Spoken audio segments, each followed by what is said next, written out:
Welcome to my channel, Jesus Marvel Ministries, Bible Study. ప్రభునందు ప్రియమైన వారలారా, యొక్క ఉదయకాల సంబంధు యెషయా గ్రంథము 37వ అధ్యాయంలో మనము సగభాగం వరకు నిన్నటి దినం ధ్యానిస్తూ వచ్చున్నాము. ఈ దినం మరొక సగభాగాన్ని మనం చూస్తూ ఉంటున్నాం. అయితే ఆమోజు కుమారుడైన యెషయా హిజ్కియా యొద్దకు వచ్చి ఈ వర్తమానం తెలియపరిచాడు. ఇశ్రాయేలు దేవుడగు యెహోవా సెలవిచ్చినదేమనగా, అష్షూరు రాజైన సెన్హెరీబు విషయమందు నీవు నా ఎదుట చేసిన ప్రార్థన చేసితివి కదా, అతని గూర్చి యెహోవా సెలవిచ్చిన మాట ఏదనగా. హిజ్కియా ప్రార్థన గురించి దైవజనుడైనటువంటి యెషయా గారు ఏం చెప్తున్నాడంటే, నీవు సెన్హెరీబు గురించి ప్రార్థించావు కదా, ప్రార్థన చేసినటువంటి ఆ యొక్క రాజు విషయంలో ఏ ఉద్దేశాన్ని దేవుడు కలిగి ఉన్నాడో దానిని నేను తెలియపరుస్తాను అని చెప్పి తెలియపరచడం జరుగుతూ వచ్చింది. యెహోవా సెలవిచ్చు మాట ఏదనగా, సియోను కుమారి అయిన కన్యక నిన్ను దూషణ చేయుచున్నది, ఆమె నిన్ను అపహాస్యము చేయుచున్నది. యెరూషలేము కుమారి నిన్ను చూచి తల ఊచుచున్నది. నీవు ఎవరిని తిరస్కరించితివి, ఎవరిని దూషించితివి? కనుక అపహాస్యం చేసేవారు, దూషణ చేసేవారు ఈ లోకంలో మనకి ఎప్పుడూ ఉంటారండి. మన జీవితంలో అపహాస్యాలు చేయకుండా, దూషణ చేయకుండా ఉండే జీవితం అనేది అసలు ఈ లోకంలో ఏ మానవుడికి ఉండదు. ఖచ్చితంగా మనం ఎంతటి వారమైనా సరే మనల్ని గూర్చి అపహాస్యం చేసేవారు, మనల్ని గూర్చి దూషణ చేసేవారు ఉంటూ ఉంటారు. అయితే ఇక్కడ అపహాస్యం చేస్తున్నది, దూషణ చేస్తున్నది ఎవరో కాదు, సియోను కుమారి, యెరూషలేము కుమారి. కనుక ఇక్కడ కుమారి అని ఎందుకు సంబోధిస్తుంటున్నాడంటే, ఆయన మరి ఆత్మ సంబంధంగా మరి సంఘమును మరి స్త్రీతో పోలుస్తూ వచ్చున్నాడు కనుక, భార్యాభర్తలుగా అలాగే స్త్రీ పురుషుల బంధముగా సంఘాన్ని వర్ణించాడు కనుక ఇక్కడ సియోనుని, యెరూషలేముని స్త్రీతో పోల్చడం జరుగుతుంది. కుమారి అని సంబోధిస్తూ వచ్చాడు. అయితే ఇక్కడ దేవుని వాక్యం చూస్తుంటున్నప్పుడు దేవుని ఎరిగినటువంటి ప్రజలు కూడా, దేవుని గురించిన కొద్దో గొప్ప కొంచెం జ్ఞానం కలిగిన వారు కూడా కొన్నిసార్లు మనల్ని అపహాస్యం చేసే అవకాశాలు ఎక్కువ ఉంటాయి.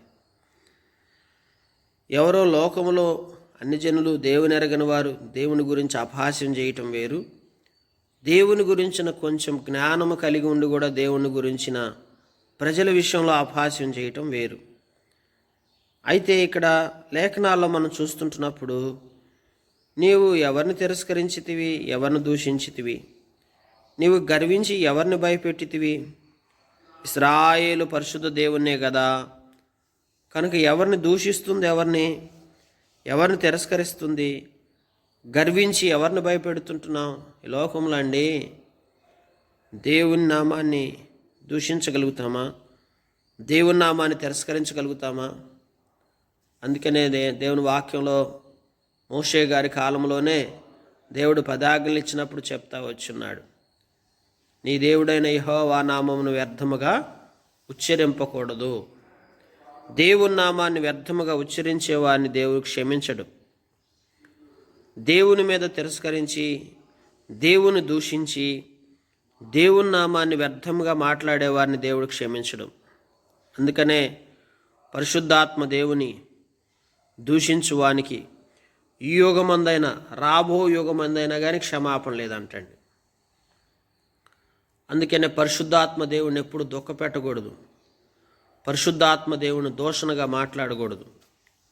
మనలో ఉండే పరిశుద్ధాత్మ దేవుడు కొన్నిసార్లు మనతో మాట్లాడుతుంటున్నప్పుడు పరిశుద్ధాత్మ దేవునికి వ్యతిరేకంగా తిరస్కరిస్తాం. పరిశుద్ధాత్మ దేవుడు మనలో ఉండి కొన్నిసార్లు వాక్యం మనకు బోధిస్తూ ఉంటున్నప్పుడు దాన్ని మనం అంగీకరించకుండా దాన్ని తిరస్కరించి దూషిస్తాం. గర్వించి ఆ యొక్క దేవుణ్ణే భయపెట్టాలని చూస్తాం. అప్పుడు నీ దూతల చేత యెహోవాను తిరస్కరించి నువ్వు ఇలాగా పలికితివి, నీ రథముల సముదాయముతో నేను పర్వత శిఖరముల మీదకును లెబనోను పార్శ్వముల మీదకును ఎక్కియున్నాను.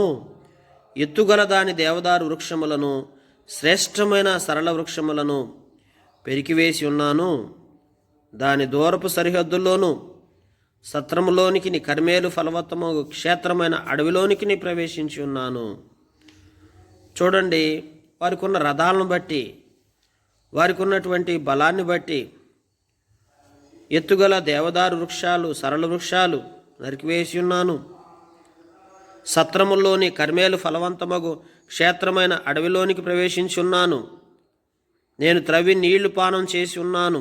అరికాలు చేత దిట్టమైన స్థలమును నదులన్నిటినీ ఎండిపోజేసి ఉన్నాను. నేనే పూర్వమందు దీన్ని కలగజేసితిననియు పురాతన కాలమందు దీన్ని నిర్మించితిననియు నీకు వినబడలేదా? దేవుని వాక్యంలో మనం చూస్తుంటే సర్వశక్తి గల దేవుడు ఈ భూలోకములో సమస్తమును ఆయనే కలగజేసి ఉన్నాడు. కలిగినదేది ఆయన లేకుండా కలగలేదు. అయితే మానవులమైన మనం ఏం చేస్తామంటే, ఈ లోకములో ఆయన ఇచ్చిన దాంట్లో నుంచి మనకు కొంత కలిగినప్పుడు ఆ కలిగిన దాని అంతటిని చూసుకొని మనం అనుకుంటా ఉంటాం, ఇదంతా కూడా మన ద్వారా కలిగింది, మనకే దేవుడిచ్చాడు అని. వాటిని బట్టి మనకి గర్వం వచ్చేస్తుందని బైబిల్లో మనం చూస్తుంటున్నామండి. అందుకే దేవుని వాక్యంలో చూడండి, పురాతన కాలమందే దీన్ని నిర్ణయించితినని నీకు వినబడలేదా? ప్రాకారములు గల పట్టణములను నీవు పాడుదిబ్బలుగా చేయుట నా వల్లనే సంభవించింది. కాబట్టి వాటి కాపురస్తులు బలహీనలై జడిసిరి, విభ్రాంతి నొంది గడ్డివలే కాడివేయిని చాలవలను అయిరి. దేవుని వాక్యంలో చూస్తే ఒక కాడ కూడా వేయినటువంటి చాలవలే అయిపోయారు కదా. నీవు కూర్చుండుట, బయలు వెళ్ళుట, లోపలికి వచ్చుట, నా మీద వేయి రంకెలను నాకు తెలిసే ఉన్నవి, నా మీద వేయి రంకెలను నువ్వు చేసిన కలహము నా చెవిలో జొచ్చును, నా గాలము నీ ముక్కునకు తగిలించేదను. చూడండి, కొన్నిసార్లు కొన్ని రెంకెలు వేస్తాం మనం దేవునికి విరోధంగా, కలహం చేస్తూ ఉంటాం, గొడవాడుతూ ఉంటాం. కనుక దేవుడు మనం వేసే రంకెలు వినడా? మనం కలహబద్ధంగా జీవించే కలహాలను వినడా? నా చెవుల్లో జొచ్చిన అవన్నీ కూడా దేవుని చెవుల్లోకి వెళ్ళవా? దేవుని చెవులు వినవా మాటలను? అందుకే విననేరకు ఉండినట్లు ఆయన చెవులు మందం కాదు, గ్రహించనేరకు ఉండినట్లు ఆయన హృదయమేమి ప్రియులార కఠినమైనదేం కాదండి. ఎందుకంటే దేవుడు సమస్తాన్ని గ్రహిస్తుంటున్నాడు. మన నోట పలికే ప్రతి మాటని వింటున్నాడు. మనం తిరస్కరించిన తిరస్కారాన్ని ఆయన చూస్తూ వచ్చాడు. మనం దూషణగా మాట్లాడిన దూషణ మాటలు ఆయన చెవుల్లోకి వెళ్ళిపోయినాయి. కనుక దేవుని బిడ్డలారా, దయచేసి ఎప్పుడూ కూడా దూషణగా మాట్లాడకండి, దేవుని తిరస్కరించకండి. దేవుని వాక్యం మనతో మాట్లాడినప్పుడు దేవుడు మనల్ని సరిదిద్దటానికి, దేవుడు మనల్ని ఆత్మీయంగా బలపరచడానికి, దేవుడు తన మెల్లనైన స్వరాన్ని మనకు వినిపించినప్పుడు మనం ఎప్పుడూ కూడా మనం తిరస్కారం చేయకూడదండి. దేవుని వాక్యం అదే చెప్తా ఉంది. పరిశుద్ధ గ్రంథంలో చూసినట్లయితే దేవుని వాక్యంలో మనం చూడండి, నా కళ్ళెము నీ నోటిలో పెట్టి నిన్ను మళ్ళించేదను. దేవుడు ముక్కునికి గాలాలను, కళ్ళన్నీ తగిలించగలుగుతాడు నోటికి. కనుక గాలం వేసి కళ్ళెము తొలగించి నీ వచ్చిన మార్గమునే నిన్ను మళ్ళించేదను. చూడండి, నువ్వే మార్గంలో అయితే వచ్చావో అదే మార్గంలో నిన్ను మళ్ళింపజేస్తాను అని యెషయా గారి ద్వారా ఈ యొక్క హిజ్కియాకి మరి అషూరు రాజు పట్ల దేవుని చిత్తం ఏమైందో అది స్పష్టంగా చెప్పడం జరుగుతూ వచ్చింది. కనుక అందుచేతనే హిజ్కియా, నీకు ఇదే సూచన యోగును, ఈ సంవత్సరము మంచి పంట పండుతుంది, 2వ సంవత్సరమందు ధాన్యము మీరు భుజిస్తారు, 3వ సంవత్సరమందు మీరు విత్తనం విత్తి చేలుకోయిదురు, ద్రాక్ష తోటలు నాటి ఫలములు అనుభవించెదరు. కనుక 3 సంవత్సరాల పాటు మీరు చక్కటి పంటలు పండుతాయి అని చెప్పి ప్రవచనాత్మకంగా యెషయా ద్వారా హిజ్కియాకి చెప్పడం జరుగుతూ వచ్చిందండి. యోధా వంశములో తప్పించుకున్న శేషం ఇంకను క్రిందికి వేరు తన్ని మీదికి ఎదిగి ఫలించును, ఇంకా ఫలిస్తారు. వేరుతని ఎదుగుతారు. ఇప్పుడు శేషంగా మిగిలిపోయిన వారంతా కూడా ఇంకా ఎదిగి ఫలిస్తారని చెప్పి, శేషించువారు యెరూషలేము నుండి బయలుదేరుదురు, తప్పించుకుని వారు సియోను కొండలో నుండి బయలుదేరుదురని సైన్యములకు అధిపతి యెహోవా దీన్ని నెరవేర్చును. చూడండి, దేవుని వాక్యంలో చూస్తుంటే దేవుడు యొక్క శేషించిన ప్రజల ఎడల, యెరూషలేము పట్ల, సియోను ఆ యొక్క కొండల మీద బయలుదేరి వారు ఏ విధంగా ఫలిస్తారో వాక్యంలో స్పష్టంగా చెప్పడం జరుగుతూ వచ్చింది. దేవుని బిడ్డలారా, మనకు వ్యతిరేకంగా లేచేటువంటి ఈ అషూరు రాజు పైన దేవుడు ఏ విధంగా శిక్షను రప్పించబోతుంటున్నాడో, ఏ విధంగా వారి మీదకి తెగులు రప్పించబోతున్నాడో, వారిని ఏ విధంగా వెనకకు మళ్లించబోతుంటున్నాడో, అలాగే దేవుని ప్రజలైనటువంటి వారిని ఏ విధంగా దీవించబోతుంటున్నాడో, దీని విషయాలన్నిటినీ కూడా ఇక్కడ చక్కగా చెప్పడం జరుగుతూ వచ్చింది. కనుక దేవుని ప్రజలమైన మనం వేటికి భయపడకూడదు. శత్రువు ఎన్నో రీతులుగా మన మీద దాడి చేసినప్పుడు, మన హృదయాల్ని రేపుతా వచ్చినప్పుడు, మనం ఆత్మీయంగా జీవించినట్లయితే, గర్వంతో అహంకారంతో మన మీద శత్రువు ఎంతగానో పనిచేస్తూ వచ్చినప్పుడు మనం తప్పక ఓరిమితో ప్రభు సన్నిధిలో కనిపెట్టినట్లయితే తప్పక దేవుడు మన జీవితంలో న్యాయం జరిగిస్తూ వస్తాడని. అందుకే దేవుని వాక్యంలో, పరిశుద్ధ గ్రంథంలో అషూరు రాజును గురించి యెహోవా సెలవిచ్చేది ఏంటంటే, అతడు పట్టణంలోనికే రాడు, దాని మీద ఒక్క బాణమైనా ప్రయోగించాల్సిన అవసరం లేదు. చూడండి, మనం బాణాలు ప్రయోగించాల్సిన అవసరం లేదండి. ఒక కేడేమునైనా దానికి కనబరచాల్సిన అవసరం, దాని ఎదుట ముట్టడి దెబ్బ కట్టడు. కనుక అతను లోపలికి రావటం కానీ, పట్టణంలో ప్రవేశించటం కానీ అతడు ఏమీ చేయలేడు. ఈ పట్టణంలోనికి రాక తాను వచ్చిన మార్గమునే అతడు తిరిగిపోతాడు. ఏ మార్గంలో అయితే వచ్చాడో అదే మార్గంలో అతను తిరిగిపోయేటట్లు నేను చేస్తానంటున్నాడండి. నీ మీదకి శత్రువు ఒక మార్గంలో వచ్చి మళ్ళీ 7 మార్గాల్లో తిరిగిపోతుందని ద్వితీయోపదేశకాండం 28వ అధ్యాయం రాయబడతా వచ్చింది. మన మీదకి వచ్చే శత్రువు, మన మీద ప్రయోగిస్తుంటున్న శత్రువుని దేవుడు తిప్పికొడతాడు. తిప్పికొట్టినప్పుడు ఆ శత్రువు పారిపోవటమేనండి. ఎక్కడి నుంచి వచ్చి మన మీదకి వస్తుంటుందో ఆ శత్రువు 7 మార్గాల్లో మళ్ళీ తిప్పికొట్టేస్తాడు. ఇప్పుడు అందుకనే అషూరు రాజును గురించి మనం చూస్తూ ఉంటున్నప్పుడు పరిశుద్ధ గ్రంథంలో అతను ఏ మార్గంలో వచ్చాడో ఆ మార్గంలో నేను తిరిగిపోయేటట్టు చేస్తానంటున్నాడు. అంత మాత్రమే కాదు, నా నిమిత్తము, నా సేవకుడైన దావీదు నిమిత్తము నేను ఈ పట్టణమును కాపాడి రక్షించేదను. చూడండి, దేవుని వాక్యం చూస్తుంటే ఎందుకు పట్టణాన్ని కాపాడుతుంటున్నాడంటే, నా నామాన్ని దూషణ చేసిన వారిని నేను క్షమించను, నా నిమిత్తము. అలాగే రెండవది చూస్తుంటే నా సేవకుడైన దావీదు నిమిత్తము. చూడండి, ఆ భాగాన్ని మనం గమనిస్తుంటే ఆ పట్టణాన్ని కాపాడటానికి 2 కారణాలు చెప్తుంటున్నాడు. ఒకటి, దేవుని నామం దూషణ పాలు కాకుండా ఉన్నట్టు కొరకు. రెండవది, దైవజనుడైనటువంటి దావీదు నిమిత్తము ఈ పట్టణాన్ని కాపాడుతానని, రక్షిస్తానని దైవజనుడైన యెషయా, ప్రవక్త అయిన యెషయా నోట ఈ మాటలు పలికిస్తూ వచ్చాడు. ఈ ఉదయకాల సంబంధ ప్రియమైన వారలారా, ఎవరి నిమిత్తం పట్టణాలు కాపాడబడుతుంటున్నాయి? పట్టణాలు కాపాడబడటానికి కారణం ఏంటి? మనుషులను కాపాడుటకు కారణాలు ఏంటి అంటే, కొన్నిసార్లు ఆత్మీయత కలిగినటువంటి దైవజనులను బట్టి కూడా దేవుని శిక్ష ప్రజల మీదకి రాకుండా కాపాడబడుతూ వస్తుందంటండి. అలాగనే దేవుడు కూడా తన నామానికి అవమానం రాకుండా ఉండుట కొరకై దేవుడే తనను బట్టి తాను కూడా ఆ పట్టణాలను కాపాడుకుంటూ వస్తాడు. కనుక ప్రియమైన వారలారా, ఆత్మ సంబంధంగా మనం కాపాడబడాలండి, మనం భద్రపరచబడాలి. ఉదయకాల సంబంధం మన కుటుంబ జీవితాలు ఎంతో భద్రతని, క్షేమాన్ని, ఆశీర్వాదాన్ని అనుభవించాలి. నీ జీవితంలో ఎప్పుడు భద్రత ఉండాలి, కాపుదల ఉండాలి, క్షేమం ఉండాలి. ఇవి లేకపోతే నీ జీవితంలో ఎప్పుడు కూడా నీ ఇంటి పరిస్థితి, నీ కుటుంబ పరిస్థితి ఎప్పుడు ఆశీర్వాదకరంగా చేయబడదు. కనుక ఇక్కడ అందుకనే దేవుని వాక్యంలో మనం చూస్తూ వచ్చినప్పుడు అషూరు విషయంలో, అషూరు వారి దండుపేటలో 1,85,000 మందిని మొత్తాడంటండి దేవుడు. దేవుని వాక్యం చూస్తుంటున్నాం. మొత్తితే ఉదయమున జనులు లేవగా వారందరూ మృత కళేబారాలుగా ఉండిపోయారంట. దేవుడు మొత్తడా ప్రియులారా? ఖచ్చితంగా దేవునికి విరోధంగా కార్యాలు చేస్తే దేవుడు తప్పకుండా శిక్ష మన మీదకి రప్పిస్తాడు. దేవుడు మొత్తుతాడండి ఒక్కొక్కరిని. అందుకే బైబిల్లో చూస్తుంటున్నాం 185,000 మందిని మొత్తాడండి దేవుడు.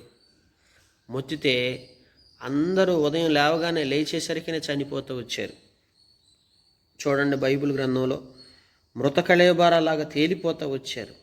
అష్షూరు రాజు అయినటువంటి సెన్హెరీబు తిరిగిపోయి నినివే పట్టణమునకు వచ్చి నివసించిన తర్వాత అతడు నిస్రోకు అను దేవతను మందిరం మొక్కుచుండగా అతని కుమారుడైనటువంటి అద్రమ్మెలెకును షెరెజెరును ఖడ్గముతో అతను చంపి అరారతు దేశంలోని తప్పించుకొని పోయిరి. అప్పుడు అతని కుమారుడైనటువంటి ఎసరొద్దును అతని మారుగా రాజాయను. చూడండి, కుమారులు ఇరువురు చనిపోతూ వచ్చారు. దేవతా మందిరంలోకి వెళ్ళి ఇప్పుడు దేవతలను మొక్కటం మొదలుపెట్టాడు. ఒకప్పుడు ఏమన్నాడు, ఎవరు కాపాడతారు, అసలు దేవుడు ఎక్కడున్నాడు, ఏ మనుషులను ఎవరు కాపాడరు అన్నట్టుగా గర్వంతో అహంభావంతో మాట్లాడినటువంటి వ్యక్తి ఇప్పుడు దేవతకి వెళ్ళి మొక్కుతున్నాడు. ఎందుకంటే తనలో ఒక రకమైన భయం వచ్చింది. 180,000 మంది ఒకేసారి ఉదయం లేచేసరికి చనిపోయేసరికి అప్పుడు తన హృదయంలో భయం వచ్చింది. దేవుడు మొత్తితేనే మనుషులకి హృదయంలో భయం వస్తుందండి. దేవుడు మత్తుతాడు కొన్ని సందర్భాల్లో మనం సరిచేయటానికి, మన వ్యక్తిగత జీవితంలో ఉన్నటువంటి ఆత్మీయమైన లోపాలను సరిదిద్ది మనలో వచ్చిన గర్వం అహంభావాన్ని తీసివేయటానికి కొన్ని సందర్భాల్లో దేవుడు మనల్ని మొత్తుతా వస్తాడు. ప్రియమైన వారలారా, ఈ భాగాన్ని మనం చూస్తూ వచ్చినప్పుడు కనుక ఈ యొక్క అష్షూరు రాజు విషయంలో జరిగిన పరిస్థితిని మనం గమనిద్దాం. ఈ దినాల్లో దేవుని ప్రజలమైన మనం ఆత్మీయంగా మన మీదకి శత్రువు చెలరేగుతూ వచ్చినప్పుడు మనం అధైర్యపడొద్దు, కలత చెందొద్దు, భయపడొద్దు, ఏమీ కలవరపడొద్దు. నీ మీదకి ఎవరైనా శత్రువు చెలరేగి వస్తామంటే ప్రభు దగ్గర కనిపెట్టి ప్రార్థించు. తగిన సమయం అందు దేవుడు వారిని మొత్తుకుంటూ వస్తాడు. ఖచ్చితంగా మొత్తుతాడండి. 180,000 మందిని ఒక రోజే చంపేస్తూ వచ్చాడు దేవుడు మొత్తం. అంటే చూడండి, మీరు పాత నిబంధనలో చాలా సందర్భాల్లో వారు చేసిన పాపాన్ని బట్టి దేవుడు వారిని మొత్తి వారు చనిపోయేటట్టు చేస్తూ వచ్చాడు. ఈ దినములలో మనము కూడా ప్రియులారా, మనం చేసిన తప్పిదాలు, మనం చేసిన అపరాధాలను బట్టి తప్పక మన మీదకి శిక్ష వస్తుందని భయం కలిగి ఎల్లప్పుడూ మనల్ని మనం తగ్గించుకుంటూ పాపమును విడిచిపెట్టి పరిశుద్ధత కలిగి, నీతి కలిగి, యథార్థత కలిగి, అపవిత్రమైన కార్యాల్లో మనం పాలుపంపులు పొందకుండా, చెడు కార్యాల్లోకి వెళ్లకుండా, దేవునికి విరోధముగా గర్వంగా మాట్లాడకుండా, ఇష్టం వచ్చినట్లుగా నేనేం చేసినా సరిపోతుందిలే అనే గర్వముతో అతిశయముతో ప్రవర్తించకుండా దేవుని దగ్గర తగ్గింపు కలిగి దీన మనసు కలిగి నువ్వు జీవిస్తే తప్పక దేవుడు నిన్ను ఆశీర్వదించుకుంటూ వస్తాడు. అలా కాకుండా అష్షూరు రాజు వలె గర్వపు మాటలు మాట్లాడుతూ రంకెలేస్తూ పెద్దగా అరుస్తూ వచ్చావనుకో తప్పక నీకు ఆ శిక్ష వస్తుంది ప్రియులారా. కనుక నువ్వు వేసిన రంకెలు, నువ్వు వేసిన అరుపులు, నువ్వు చేసే ప్రతి మాట దేవుడు వింటున్నాడు. ఎందుకంటే దేవుడు చెవులకి ప్రతిదీ తేటగా వినపడుతుంది. కనుక ఒక విధంగా ఇప్పుడు హిజ్కియా ఏం చేయలేకపోయి ఉండొచ్చు, యెషయా ప్రవక్త కూడా మౌనంగా ఉండుండొచ్చు. కానీ దేవుడు మౌనంగా ఉన్నాడా? దేవుడు అష్షూరు రాజును మొత్తకుండా వదిలిపెట్టాడా? ఖచ్చితంగా మొత్తుతూ వచ్చాడు. చూడండి, అందుకనే 2 కొడుకుల్ని కోల్పోయాడు. 3వ కుమారుడు మాత్రమే తిరిగి తనకు బదులుగా రాజుగా ఏర్పరచబడతా వచ్చాడు. అయితే చూడండి, తనకున్న గర్వం అంతా అణచబడతా వచ్చింది. మొదటి అధ్యాయాల్లో మనం చూస్తూ వచ్చాం. ఏం మాట్లాడాడు? మీ దేవుడు ఎక్కడున్నాడు, ఎక్కడ ఏం చేయగలుగుతాడు, మీరు నమ్మిక ఉంచుకోవటం కూడా అనవసరం అని చెప్పి అంత రీతిగా దేవుని ప్రజల గురించి అంత అవమానకరంగా, హీనంగా, తక్కువ చేసి మాట్లాడినటువంటి మరి రాజు ఈ రోజున మరి భయంకరమైన దుస్థితిలో మరణిస్తూ వచ్చాడు. ఈరోజు నీ జీవితంలో నీకు అన్ని పరిస్థితులు బాగున్నాయని, నీకు చక్కగా క్షేమం ఉందని చెప్పి నీ ఇష్టం వచ్చినట్టుగా గర్వంతో మాట్లాడితే ఆ మాటలు దేవుని చెవులకు వినపడవా? ఖచ్చితంగా వినిపిస్తాయండి. అందుకే దేవుని బిడ్డలు ఎప్పుడూ కూడా ఇష్టానుసారంగా ఎట్లా పడితే అట్లా మాట్లాడటం, ఏది పడితే అది చేయటం, ఎక్కడికి పడితే అక్కడికి వెళ్ళటం, ఎలా పడితే అలా ప్రవర్తించటం నువ్వు చేస్తే తప్పక దానికి తగిన శిక్ష నీ మీదకి వస్తుంది. కనుక మన యొక్క ప్రవర్తన సరళిని మనం కాపాడుకోవాలి. మనం మాట్లాడే మాటలు, మనం నడుస్తున్న తీరు, మనం వెళ్తున్న పద్ధతి అన్నీ దేవుడు పరిశీలనగా గమనిస్తుంటున్నాడు. కనుక మనం కొన్నిసార్లు గృహాల్లో రంకెలేస్తూ ఉంటాం, దేవుడికి విరోధంగా ఎట్లా పడితే అట్లా మాట్లాడి ఏది పడితే చేస్తూ ఉంటాం. చేస్తే దాని ప్రతిఫలం ఉండదా? కనుక అందుకే ఇక్కడ అష్షూరు రాజు గురించే అషూరు రాజు జీవితాన్ని చూస్తుంటే మనకి ఎంత బాధేస్తుంది. ఈ దినాల్లో మన జీవితాలు కూడా అంతేనండి. కనుక ప్రభు సన్నిధికి వద్దాం. ప్రభువా, మమ్మల్ని క్షమించండి అయ్యా. గత దినాల్లో నీకు విరోధంగా ఏదైనా మాట్లాడి, ఏదైనా కానీ మా అంతరంగిక జీవితంలో గర్వంతో మేము ప్రవర్తించుంటే అటు స్థితిని మేము సరిదిద్దుకుంటామయ్యా. మాకు ఆశీర్వాదకరంగా చేయమని దేవుడిని అడిగినట్లయితే దేవుడు మనల్ని క్షమించి అన్ని విధాలుగా మనల్ని బలపరుచుకుంటూ వస్తాడు. కనుక అటు రీతిగా మనం జీవించలాగున, అటు రీతిగా మనం ఆశీర్వాదకరంగా చేయబడులాగున దేవుడి మాటలు దీవించి మన గ్రహింపులో తీసుకొచ్చి మనకు సహాయం చేసి మనల్ని బలపరచునుగాక. ఆమెన్.